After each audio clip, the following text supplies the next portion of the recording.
नमस्कार साथियों, मैं एडवोकेट हिमांशु गुप्ता आपके सामने एक बार पुनः एक संवाद आपके सामने करने के लिए आया हूँ। और मैं आप लोगों का ध्यान दो घटनाओं की तरफ लेकर जाना चाहता हूँ। पहली घटना प्रयागराज की है, जहाँ पे एक प्रतियोगी परीक्षा की तैयारी करने वाले छात्र ने पेड़ से लटक कर अपनी जान दे दी। दूसरी घटना 27 अगस्त यानी कल की है, जिसमें MBBS की पढ़ाई करने वाले KEM कॉलेज महाराष्ट्र के जो तृतीय वर्ष में थे, उन्होंने अपनी जान दे दी। मतलब आप सोचिए कि अगर इन घटनाओं को सुन के, इन घटनाओं के बारे में पढ़ के आप विचलित नहीं हो रहे हैं, आप बेचैन नहीं हो रहे हैं, और आप फिर भी वही कैजुअल बिहेवियर अपना रहे हो कि अरे यार छोड़ो, जाने दो, ऐसी चीज़ें होती रहती हैं, तो आप पैसों के पीछे भागते भागते, सफलता के पीछे भागते भागते पत्थर हो चुके हो। आपकी संवेदनाएं खत्म हो चुकी हैं और वो आपको भनक तक नहीं लगी कि आपकी संवेदनाएं, आपकी सिंपैथी की भावना, आपकी एम्पैथी की भावना कब मर गई, कब खत्म हो गई, आपको बिल्कुल भी इसका अंदाज़ा नहीं लगा, क्योंकि ये सारी घटनाएं आपको झकझोर नहीं रही हैं।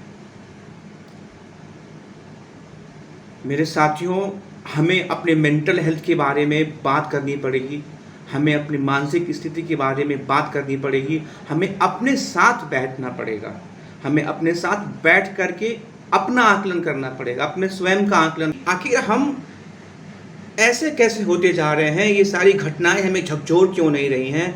हमारे अंदर तूफान क्यों नहीं पैदा कर रही हैं?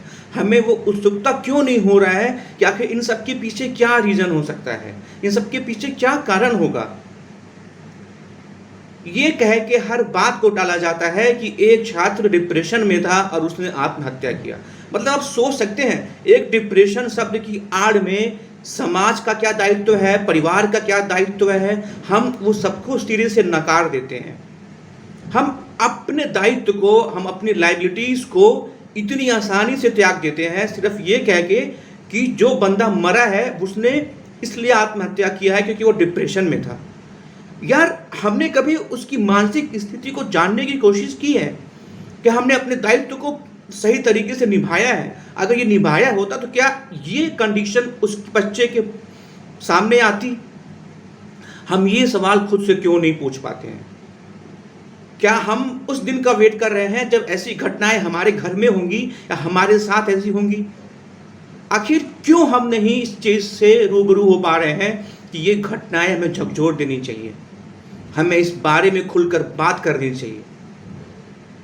मेरे साथियों, मैंने आपकी बार बोला है कि NCRB की डेटा अगर आप पढ़ेंगे तो आप चौंक जाएंगे। यार, आप जहां बैठे हैं खड़े हो जाएंगे कि 1 घंटे में एक छात्र आत्महत्या करता है इस भारत के अंदर, हमारे देश के अंदर, और इस बारे में कोई भी मीडिया, कोई भी न्यूज़ चैनल बात नहीं करता, क्योंकि हमारे लिए ये मुद्दा ही नहीं है। हमारे लिए, हमारे छात्रों के लिए, हमारे भाई बहनों का मरना ये कोई मुद्दा ही नहीं है। हमें अपनी जिम्मेदारी समझ करके इस बारे में बात करनी पड़ेगी। कहीं हमारे भाई बहन, हमारे दोस्त किसी पारिवारिक दबाव में तो नहीं है? कहीं उनके ऊपर कोई सामाजिक दबाव वो खुद से तो नहीं ले रहे हैं? कहीं उन्हें परफॉर्म करने का इतना ज़्यादा दबाव है कि वो अपने जान को ख़त्म करने के पीछे आ जाते हैं? हमें इस बारे में सोचना पड़ेगा।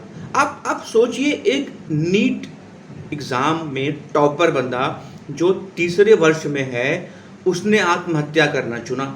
उसके पीछे कारण डिप्रेशन बताया गया। वो डॉक्टर 2 साल में डॉक्टर बनने वाले थे।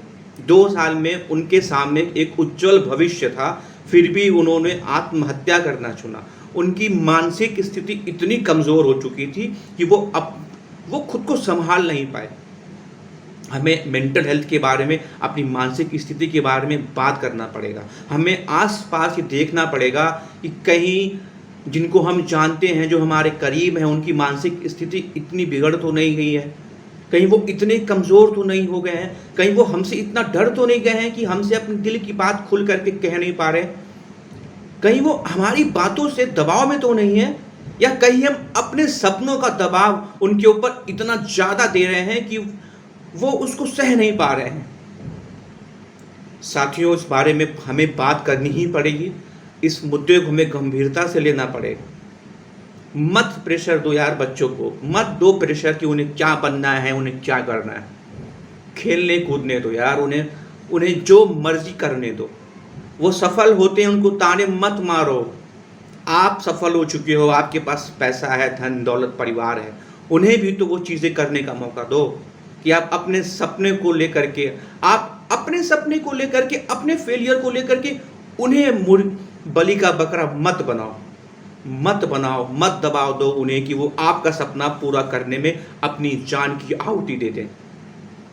मेरी बात को गौर कीजिए, अपने साथ बैठिए, अपनी संवेदनाएं को खत्म मत होने दीजिए। ऐसी मुद्दों पर बात होती रहनी चाहिए। धन्यवाद, बहुत बहुत शुक्रिया आपका मुझे सुनने के लिए।